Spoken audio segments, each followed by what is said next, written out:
Hello friends और आजी हमक historical कहानी सुनागा वीडियो को एंड तक दाखिया। यह कहानी एक रहस्यमयी योद्धा सम्राट की है जिसका नाम सम्राट विक्रमादित्य था। उनका राज्य विशाल था, लेकिन उनके दरबार में एक गूढ़ रहस्य छिपा था। कहा जाता था कि सम्राट के पास एक जादुई तलवार थी जिसे देवताओं ने स्वयं बनाया था।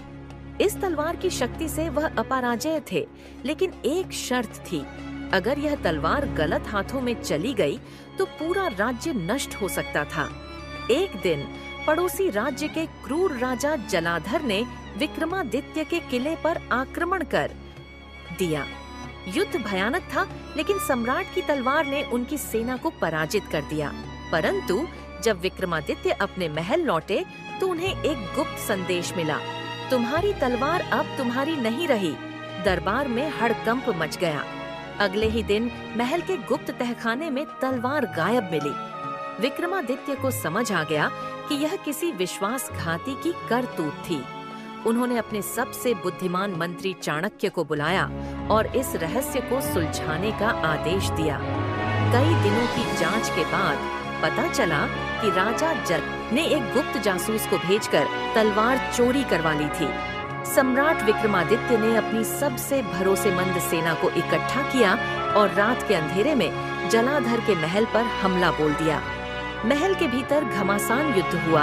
तलवार की चमक ने अंधेरे को चीर दिया।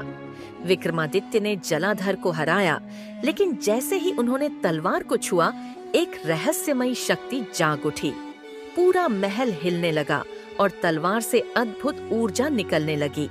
अचानक एक गूंजती हुई आवाज आई, जो इस तलवार का सच्चा अधिकारी है वही इसे धारण कर सकता है। जलाधर भयभीत होकर पीछे हट गया और विक्रमादित्य ने तलवार उठाई। उसी क्षण तलवार की ऊर्जा शांत हो गई। विक्रमादित्य ने अपने राज्य को बचा लिया, लेकिन उन्हें समझ आ गया कि शक्ति का दुरुपयोग कितना खतरनाक हो सकता है। उन्होंने तलवार को एक गुप्त स्थान पर छिपा दिया, जहां केवल योग्य व्यक्ति ही उसे प्राप्त कर सकता था। आज भी कहा जाता है कि वह तलवार कहीं न कहीं छुपी है और जो भी सच्चा योद्धा होगा वही उसे पा सके। कहानी अच्छा लगा तो लाइक कीजिए। और आशा ही मिस्टीरियस और हिस्टोरिकल कहानी सुना के लिए चैनल को सब्सक्राइब कीजिए।